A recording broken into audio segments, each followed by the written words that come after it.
What's up, guys? Yale Greenfield, aka the Live King, back with another episode of the poker vlog. Before we get into the hands today, I wanted to address the community regarding the uploading frequency that my producer Jamie and I have been doing on this channel. So when we started this vlog, it was really like a passion project. We thought it would be fun to team up and do this vlog together and just kind of like see what happens.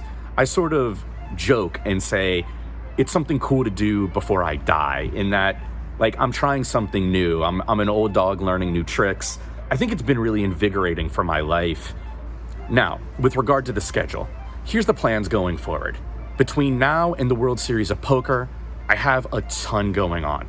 My current commitments are commentary on Live at the Bike nearly every Friday, playing poker for a living, and my producer and I have also hired one of the preeminent coaches in all of tournament poker. That coaching begins March 1st and is going to run all the way up to the beginning of the World Series of Poker. I really wanted to up my tournament game, make the most of my summers, and hiring this coach is both very expensive and it's going to be very time intensive, studying and work off the table to prepare myself for playing the biggest schedule I've ever played of my life at 2023 WSOP. So with that said, here's the plan. We're gonna put out a vlog every 3 weeks on Sundays between now and the World Series of Poker. This is a schedule that we feel is attainable and will continue to produce the level of quality and vlogs that you come to expect from our channel. So just in the effort of transparency and authenticity, which is certainly what this channel is all about, I wanted to lay that out for you. And you know, after WSOP, we can reevaluate where we're at. We'd like to make content a little bit more if we can, and if it makes sense. Of course, like we'd love to do more. We're having a lot of fun with this, and we really appreciate the support from everybody. So I just want to thank you all for watching, encouraging us, because it really does mean a lot, and it makes the project a lot more fun. So with that said, I'm gonna head over to the bike now, get a little session in, and we'll be back at the end of the video for some commentary.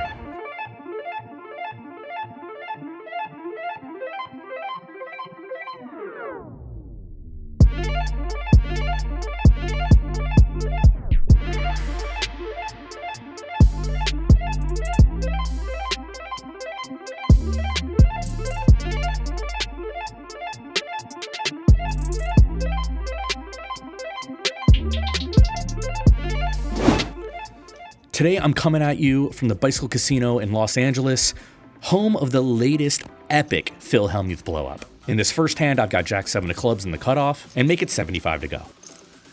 The straddle's gonna call. We're going heads up, and it's 10-5-2, 2 clubs. Straddle checks. I think we've got a pretty easy bet here with the Jack high flush draw. I go for 125. All in. How much? Straddles all in very quickly for 990. And for some people, I think this could be a little meh, but this player's been giving some action. You want me to call or no? I think I have enough equity. I'm just gonna try. I don't have much.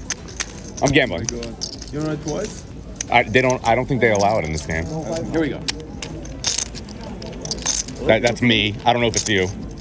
That's me on the turn. What do you have, 9-8? We show him Jack 7 of clubs after all the cards drop, and he turns over 9-8 of clubs for an inferior flopped flush draw. Really good way to start the session. You put him on a flush draw too? No, I didn't put him on anything. I just don't want to fold. This hand's gonna be a $50 bomb pot against the 7 other opponents at the table. We've got King-Queen offsuit in middle position. If you're unfamiliar with bomb pots, everybody antes $50 pre-flop, and then it's normal poker from the flop onwards. The flop comes down ace-jack 3 rainbow. We have a gut shot straight draw. Everybody checks to us. I don't think our hand is good enough to bet against the entire table, so I check it. And everybody checks as well. 10 of diamonds on the turn. Bang, let's go. We have the nuts. Small blind bets 100. I go for just a call, and the low jack quickly puts out 3 black chips and makes it 300 to go. This is what I was hoping for when I just flatted.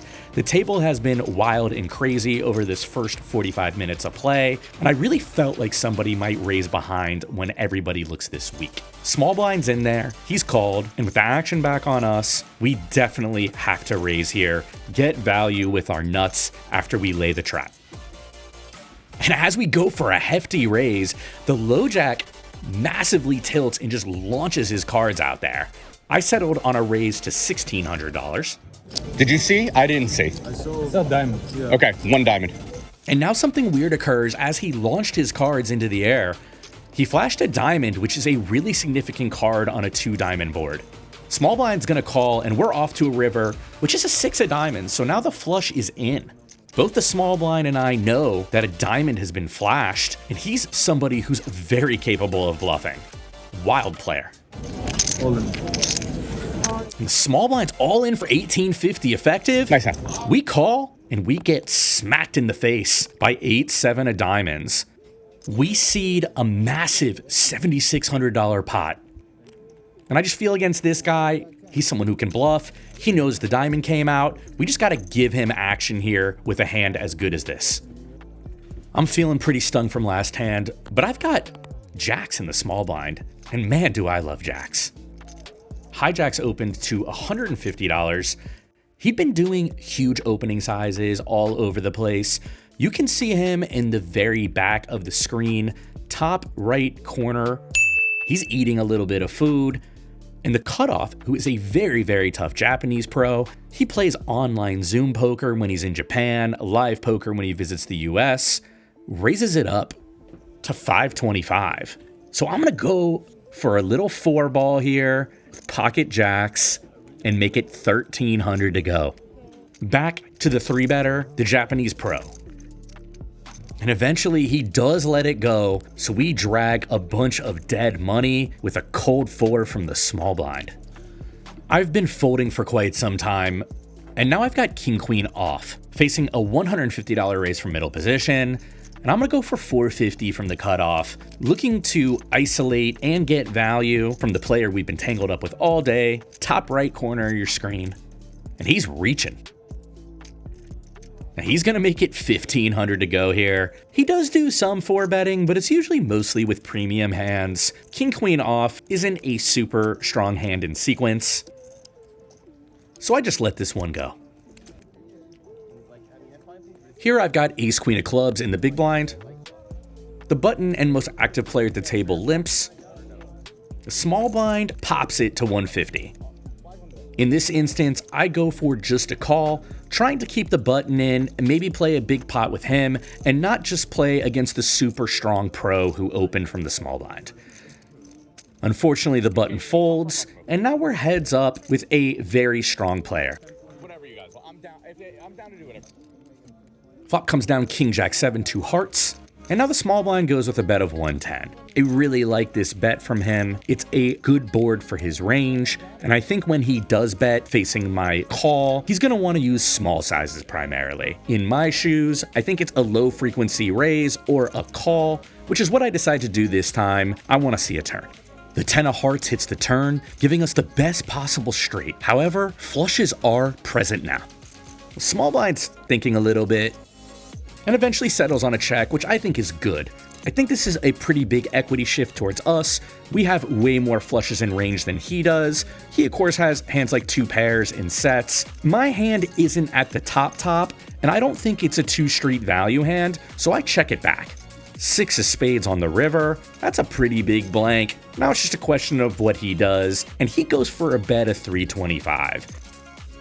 Facing this size, again, my hand looks very strong, and it might be, but I don't feel like I can justify a raise here. I go for just a call, and he shows king queen for 1 pair, going for a little bit of value. I don't know if I knitted or didn't get enough value here. I felt like I played the hand pretty fundamental and theoretically well, but I try not to get into too much of this GTO type stuff. None of us are computers, and I'm not even close, but the emphasis on how I was thinking about this hand was from that frame. Might have missed some value here. Beats me. I don't know what happened. From the hijack, I open king 10 of spades to $75. And I get 3-bet by the small blind to 300. He's the guy that we've been tangling with mostly all day. He 3-bets frequently, many different sizes, all over the board. So I'm going to defend this king 10 in position. Flops queen 10 for 2 clubs. Now he's standing up out of his chair, checking his cards. Maybe he's excited about this flop as he fires out $400. We have no clubs in hand, middle pair. I'm going to call facing this size, get a look at a turn. It's a 6 of clubs, so a flush is now present. He checks his cards and then checks it over to us. Here we've got a hand that I think mostly wants to get to showdown, can occasionally bluff catch, so I check it back. 9 of spades on the river, seems pretty safe. And now sitting backwards in his chair, you can see him cutting out chips top right of your screen. And he's gonna fire $1,200. This is a very polar sizing, going near full pot after checking back the turn. What I can tell you about this guy, would mostly keep betting turns with flushes. Everybody knows he's action, and so does he. He's probably gonna keep betting when he's got a nutted hand. I block some straights with the king in hand, such as king jack. And also, he's not somebody who just sit back and nut pedal. He'll bluff. Normally, this would just be a fold for me. There's just really not a ton to think about against most players. But against this guy in particular, I just got 1 pair. I'm staring him down and I pick up a disposition change. I think I've got a live tell. I don't really use them very often.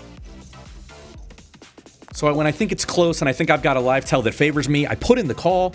Strike it. And he shows king jack. Good bet.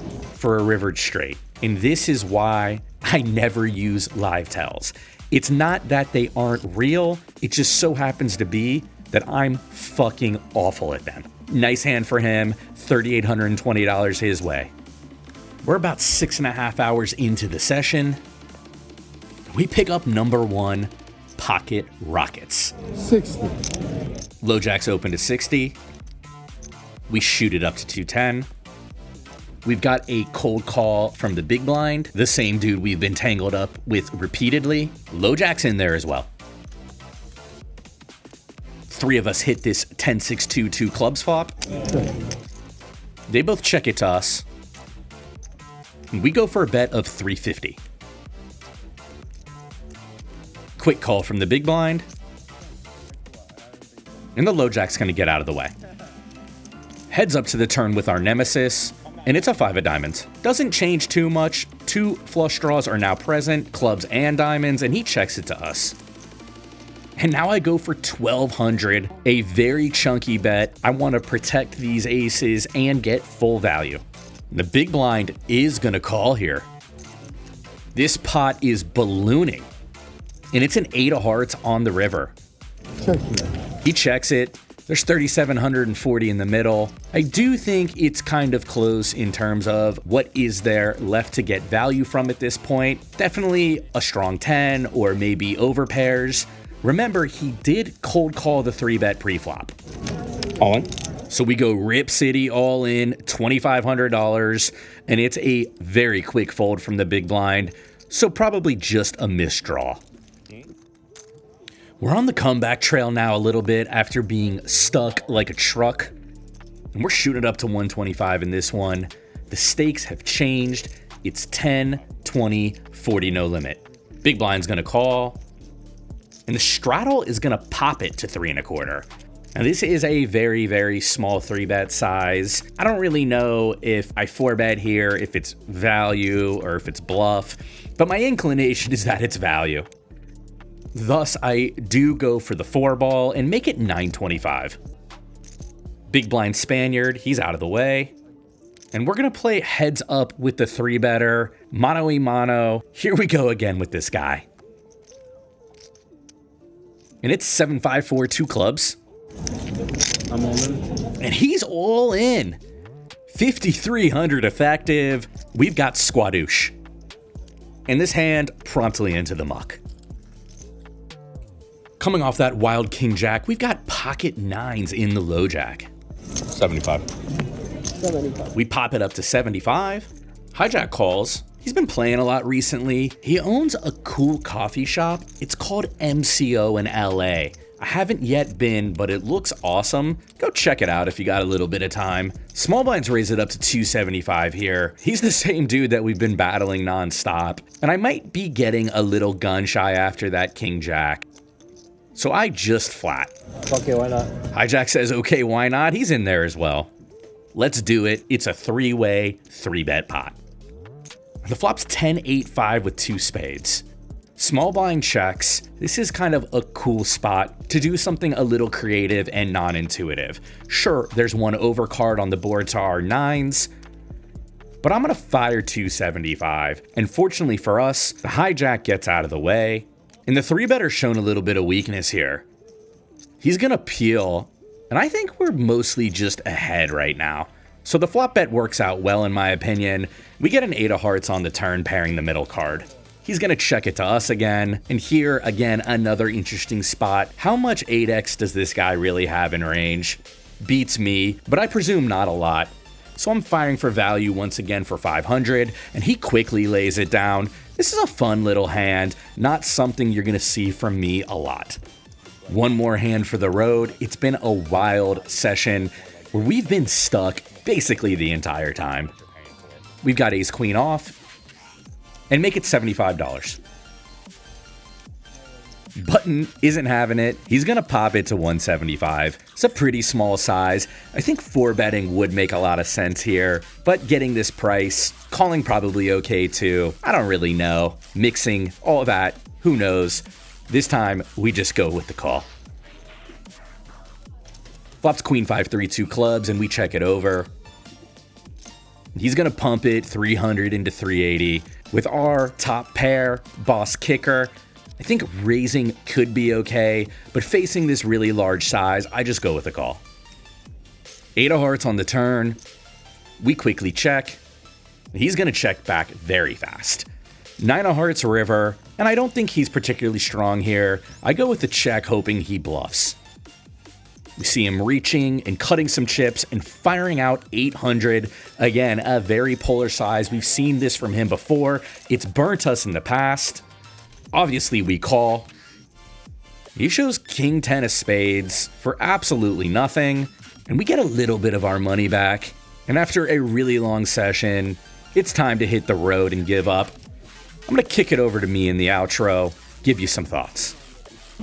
Bike parking lot time. That means the session's over. Played 9 hours total. I think today there are several hands that were pretty sus on my part. Starting with the bomb pot hand, I just felt an all-in was completely absurd. I just don't really want to fold like to him in that spot. Like I feel like he kind of earned the action. And then I paid him off one other time with the king 10, which is a pretty light call. But I had some reasons for doing that, and I think they weren't great. One of them actually being a live read. But sometimes when you play with somebody a lot and you see a huge demeanor change in a spot, on occasion I might take advantage of it, and that demeanor change could mean weak or could mean strong. It's hard to say. And sometimes you just think you're seeing something and you're not, which again is why I'm more of like what I would call the Doug Polk school of live tells, which is, do live tells exist? Yes, absolutely. They certainly do. Do I know what they mean with each and every player? I think my argument is always, fuck no, I don't. And I should remind that when I'm facing $1,200 bets with a hand that's not very good. Maybe this isn't the time to use a live tell as a tiebreaker. It's just poker, man. Like, it's just easy for me to walk out of here tonight and just not be very happy with how I played, which I think is a theme you see sometimes when I lose, but I can't help but get away from, goddamn, I could have just played so much better and it would have been a better day in total. Let me grab the results here because we're just gonna get to those. I don't want to talk about how shitty I played anymore because I played pretty bad. We were in for a whopping $10,000. We were out for $79.73. That's a loss of $2,027.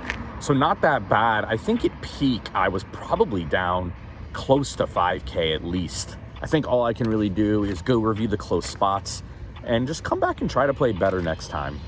Thank you so much for watching. As always, please hit that like and subscribe button. Shoot me a comment. Tell me what you like, what you don't like, what you want to see more of. And I really appreciate everybody watching and all the positive feedback people are giving, both in the comments and when you run into me at a casino. I like it when people come up, talk to me, tell me about the vlog. So yeah, if you see me and you want to chat, let me know. I love talking to people, and thank you once again. I'll see you guys soon. Live King out.